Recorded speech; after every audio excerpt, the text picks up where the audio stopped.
Evening peeps, good evening everyone. How are we all doing? Hopefully you're all doing very, very well. Don't forget, if you're new to the channel, please hit that subscribe button. Don't forget as well to like and share the vids. All right, loads of fights on the weekend, almost too many. I haven't watched everything. I know the results, so we will go through some of the results from the main fighters. There's too many to go through all of them, but from some of the main fighters, we'll go through some of those results. Before that though, very quickly, the gloves. Now, if you didn't watch the Ryan Garcia video I did, you probably don't know what I'm talking about, but I mentioned on that video that Gymshark and DAZN had linked up. They had sent me out a goodie bag, which included these Ryan Garcia gloves that I want to give away. In order to win them, it was simple. Underneath the Ryan Garcia video, all you had to do was leave a comment predicting the outcome of the fight. A lot of you have DM'd me on my Instagram saying, Ade, I won. I'll tell you who the winner was now. Let's quickly go to that video and find out who the winner is. 2 secs. So obviously the outcome was Ryan Garcia points.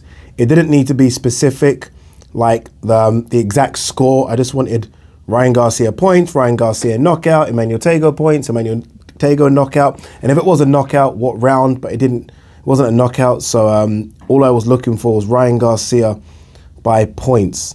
Let's see who the winner is. Who predicted first? Ryan Garcia points. Let's have a quick look. I'm scrolling right to the bottom here to try and get the first comments in. Okay, we're nearly at the end. Geez, loads of you. All right, so Hannah Zam said Ryan Garcia in round 5. 6 lakh. The second comment said Garcia points. So 6 lakh, you are the winner of the Ryan Garcia gloves. Now look, you can send me an email with your address and I'll get these sent out ASAP. Or if you're in London and you fancy passing by the studio, I'm more than happy for you to be the first, I was gonna say fan, but you know what I mean, first subscriber to come to the studio, to come and collect them. Let me know, send me an email ASAP so we can get these out to you if you want them posted before I go to Manchester. I leave to Manchester on Wednesday. So ideally, dude, if you're watching this video tonight, send me an email tonight and we'll get these Ryan Garcia gloves sent out to you. All right, let's start with Gennady Golovkin. That was the first fight of the weekend in Japan. Gennady Golovkin stopping Murata in the 9th round. I did a video in the immediate aftermath asking the question, do we want to see the trilogy? Did we see enough from Golovkin to warrant the trilogy? Has that whet the appetite for the trilogy? Bear in mind, Canelo's got to get past Dimitri Bivol, which is not going to be easy. But if he does, and he's a big favourite to do so, do we want to see Canelo versus GGG in September? I did a poll, and a lot of you said no. Even in the video I did, some said yes, but I think the majority said no. And I think people maybe saw the first, I think rounds 2 to 4. So rounds 2, 3, and 4 in that fight where Murata was having a lot of success to the body.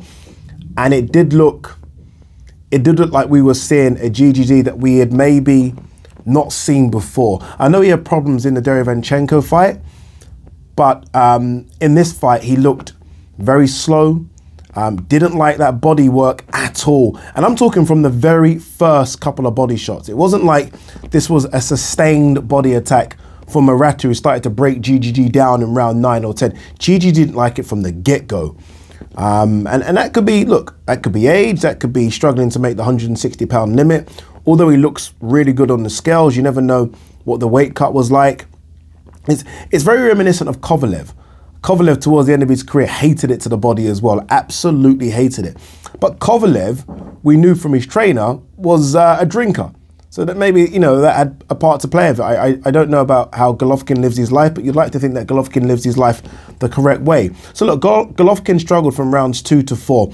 If you can somehow remove those rounds from your mind, which is going to be very, very difficult, I thought rounds 5, 6, 7, 8, and 9, he looked really good.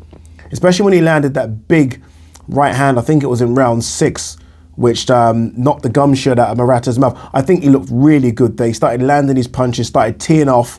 Even started to show a bit more lateral movement. And I was like, okay, he's looking pretty good. He's got his second win. He went up a gear that Murata simply didn't have. And I thought he looked good. I'm with a lot of you. I'm a big Golovkin fan. So I've almost got a dog in this fight.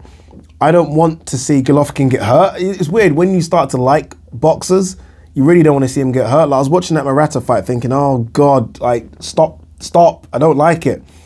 And I think Canelo would hurt him. But at the same time, I still feel like he's got a good enough jab and he's got a lot of power to cause Canelo some problems. Look, you'd heavily favour Canelo, heavily. But I don't think it's a one-sided beatdown that a lot of people in the comment section and online immediately after the fight are thinking. I really don't think it's that. I think Golovkin's got a lot more about him than just to get smoked. It really has. So look, we'll see how that plays out. You know, Canelo might even look at it. Now that Golovkin looked like he is past it, and let's be honest, he is, Canelo might look at it and think, oh, I'll take it. I'll take that fight. You know, I got a lot of criticism first time round when everyone thought Golovkin won. I still got a lot of criticism second time round when people thought it was a draw. Let me silence a lot of people. He won't, but let me silence a lot of people by just getting rid of this old man in September. A lot of money is going to be on the table. I think they're going to do it. If not, then obviously the Canelo's got hundreds of options. For GGG, I guess the option that kind of makes sense is probably a Chris Eubank Jr. There are other 160 champions out there, obviously, but I like the Chris Eubank Jr. fight for him. He's fought in the UK before. It will fill an arena. I think Golovkin's still got that pull. So look, we'll see what happens with Golovkin, but I don't think he was as bad as maybe watching it I thought he was, having watched it a couple of times now after, and I don't think it's as bad as people are making out. He went to Japan, someone's backyard, he's been out the ring, although Murata has as well, but he's been out the ring for a long time, and he got the job done. He got the job done against a world champion. Let's give him some credit if we can. Let's move to talk about Ryan Garcia. We just mentioned about the gloves. Ryan Garcia fought Emmanuel Tagoe. It was okay from Garcia. Garcia's got ridiculously fast hands, hasn't he? Like, ridiculously fast hands. I can't think of a boxer. Some of the lower weight classes have fast hands, but sort of lightweight and above, or even if you go down to super feather or feather, I don't think anyone's got hands that fast. He smothers his work a bit, very reminiscent of Amir Khan. Maybe it's the fast hands things where they smother their work because their hands are so fast and they get in and it's just all smothered. It all looks a bit like cumbersome. It really does. Emmanuel Tagoe had no ambition at all, which is very disappointing. I mean, Emmanuel Tagoe's fought 99% of his fights in Ghana. You get an opportunity on a big platform to fight against a known fighter. Like, do something. Go out on your shield if you have to. Do something. Because you know what? If you perform, you'll get another call. You'll get a call back. You'll get a call back to fight someone else. If you look good, but now it's like they're never going to use him again. Because people were booing. The fight in itself was boring because Emmanuel Tagoe didn't want to engage. And look, Ryan Garcia went 12, so he'll take that. That's a good tick for him. But he'll be disappointed that he didn't get rid of Tagoe. But it was difficult when you're fighting someone that doesn't want to engage. It is difficult, and it's a learning experience for Ryan Garcia. In terms of what next for Ryan Garcia, because that's the question, I don't know. I wouldn't mind him. There's three names that come to mind for me. There's Isaac Cruz, who he was supposed to fight. I don't know what happened. Isaac Cruz obviously fought Gervonta Davis. He's got a fight coming up against Gamboa. So provided Isaac Cruz gets past that, and he should, Isaac Cruz makes sense. Richard Comey makes sense just because Richard Comey's been in with some of the best lightweights out there. Obviously, Teofimo Lopez, Vasily Lomachenko, that makes sense. And another one I'm going to throw out there just because Eddie mentioned it, and I feel like it would be nice for this guy to get an opportunity, and he would bring it more than Emmanuel Tagoe. He'll get beat, but he'll bring it. Maxi Hughes, the IBO lightweight champion. Why not? Why not? I think Ryan needs one of those guys, and in an ideal world, it's an Isaac Cruz or a Comey, before he then tries to talk about the others in the division, the best in the division. Like, he might want the winner of Devin Haney versus Kambosos. He's not going to get that. He's not ready for that yet. I know Golden Boy have said that they want 3 more fights this year, maybe even 4, which is pushing it. I doubt that's going to happen. And you'd like to think after the 3 or after number 2, number 3 is with one of the big boys. For now, nah, not ready, not yet. On that undercard was Rosado versus Shane Mosley Jr., career best win for Shane Mosley Jr. How many defeats has Rosado got? I'm going to say 15. So he's not even a gatekeeper now. He's more than that, isn't he? Yeah, 15. Yeah, 26 and 15. Rosado. That's 2 defeats back to back. Obviously the Munguia defeat and now this one. I knew this was going to be a bit of a tough test for him because I do think Shane Mosley's improving. Shane Mosley himself, I think, has got 4 defeats. He has got 4 defeats. I remember he lost in his 3rd or 4th fight and everyone was kind of laughing like, ah, here we go. He's improving. Shane Mosley's getting a lot better. And there were times in that fight that I feel like if he put the pedal to the metal, I think he could have got rid of Rosado. I think Rosado was hurt a couple of times. There was a few times Rosado was like, come on, let's fight. And then when Mosley put it to him, it was Rosado that was taking the licks. So I do wonder. I do wonder if that's that for Rosado. I do wonder.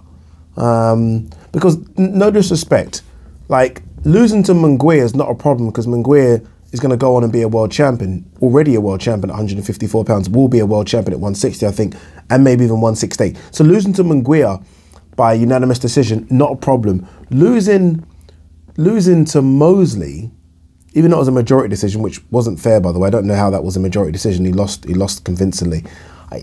That's a bit different. That's a bit different for me. So I do wonder if Rosado is going to maybe, you know, have a sit down and think, what is he, 36 now? Yeah, I do wonder what next for Rosado. Look, warrior always comes to fight, but I don't know. You've got to, you know, you've got to protect your health. You've got to protect your health. All right, I said this fight would be a war, didn't I?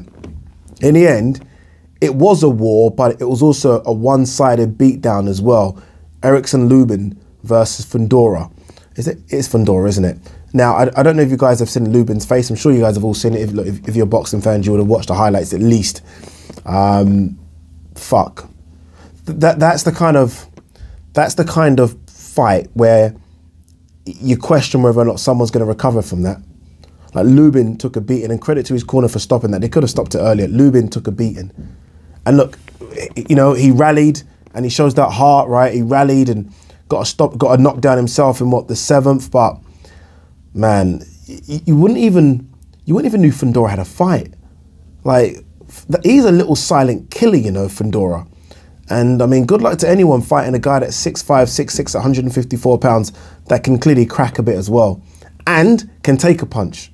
Can take a punch. I mean, like, Lubin put him down and he got up and rallied and almost just walked down Lubin in those long levers. I mean, it's difficult. I was reading some people's opinions online on what Lubin should do, and I'm like, easier said than done, man. Everyone's saying that Lubin should come in and slip to the side. I mean, don't you think he's thinking that?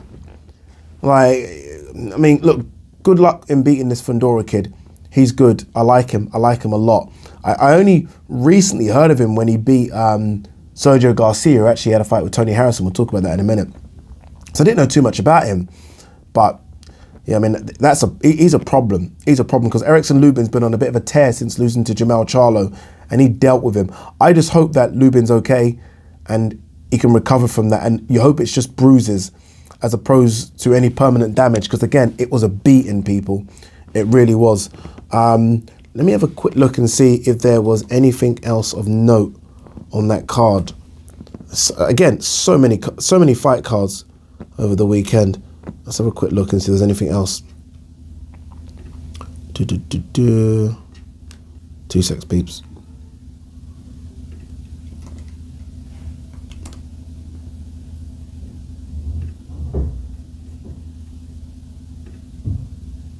Okay, okay, it wasn't, I didn't even know it was the same card as Tony Harrison. There you go.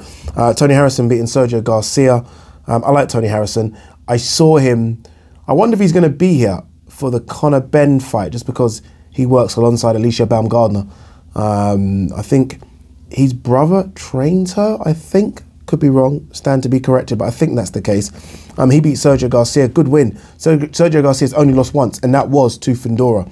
So that's a very, very good win, and we all know how good Fundora is now. And Sergio Garcia took him all the way. So good win, comfortable. Won every round. I think one judge gave it 98-92, but the other judges gave it as a shutout. So good win for Tony Harrison. Look, maybe they do that. Maybe they do Fundora, Tony Harrison. If I'm Tony Harrison, though, I'm thinking, fuck that. I would prefer, if Castano beats Jamal Charlo, big if, then I wouldn't mind Harrison having a go at Castano. I wouldn't mind. Some might say he doesn't deserve it, but I wouldn't mind seeing him against him. I would stay away from Fundora. I would advise everyone, if I'm honest with you, to stay away from Fundora. Top Rank put a card on as well. Michaela Meyer fought on that card. Let's have a quick look at that. So much going on, by the way. Let's have a quick look at that card.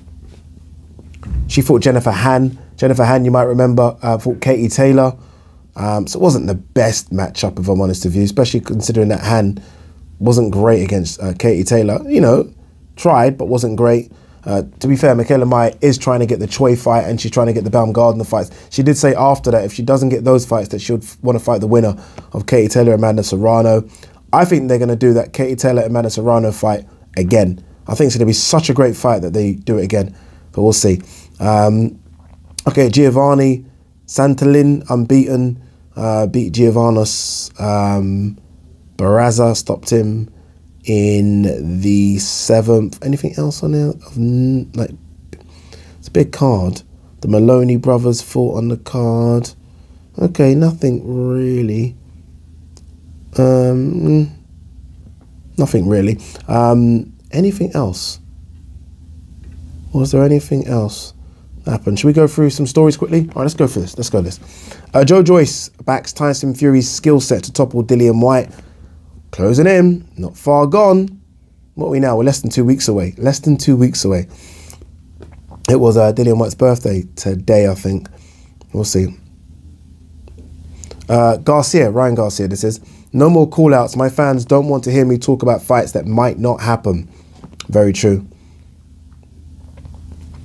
Look at this. This is kind of what I just said. Tony Harrison, if I'm Lubin, I'm thinking about retiring. Showed so much grit, I salute him. Mate, he honestly, it was a beating. Again, it's the kind of fights you don't recover from. Even if, it reminds me a bit of, you know, like when even, and this wasn't even the same beating, Oscar Valdez when he beat up Miguel Bichel. Miguel Bichel that's been beating up everyone. He got beat up badly by Oscar Valdez in the end. And look at his next fight after that, just got destroyed. Like, you don't recover from those. Errol Spence says, I feel like I'm on borrowed time right now. Can't just sit around. Fight tune up. Hopefully that means if he comes through the weekend, and we're going to do a Spence Ugas video, might do it now actually, then fingers crossed it's you know who next. Bit here about Floyd Mayweather. I sees no issue with further exhibition fights. I'm milking the game. You're milking the game until something goes wrong. Like something, you know, I don't know. Like, look, Mayweather still looks good, didn't he? I don't know if you guys saw that clip he put out. He's in the gym and he's hitting the pads. Still looked ridiculously sharp. Ridiculously sharp. Someone that clearly still lives the life. Like, he didn't look. You know, all these times that Mayweather was fighting at 147, like Mayweather probably doesn't walk around at more than 156, 157. Like, honestly. What I'm trying to get at is the fighters that he fought when he was fighting at 147 had such a big weight advantage over him. He's a small guy. Small guy. Some people were even saying, like, they were trying to say, who could Mayweather beat if he came back now? This is so bad, but I want to quickly have a look at I'm going to go box rec, 147 pounders. Like, this is bad, but could Mayweather beat any of these guys I'm going to mention right now? What do you think? Let me know. All right. So he's not going to beat Crawford. He's not going to beat Ugas, Furman. He ain't beating Brook, Virgil Ortiz, Mikey Garcia. Don't know. Avanesian. People are going to laugh at me. I'm just saying. I don't know. He's not going to beat Jared Ennis. Conor Benn. He's not beating Conor Benn. He's not beating Conor Benn, is he?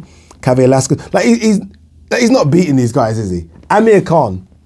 Would Mayweather right now beat Amir Khan? I'm asking a serious fucking question. Serious fucking question. I want to know. Let me know. Anyway, guys, girls, peace.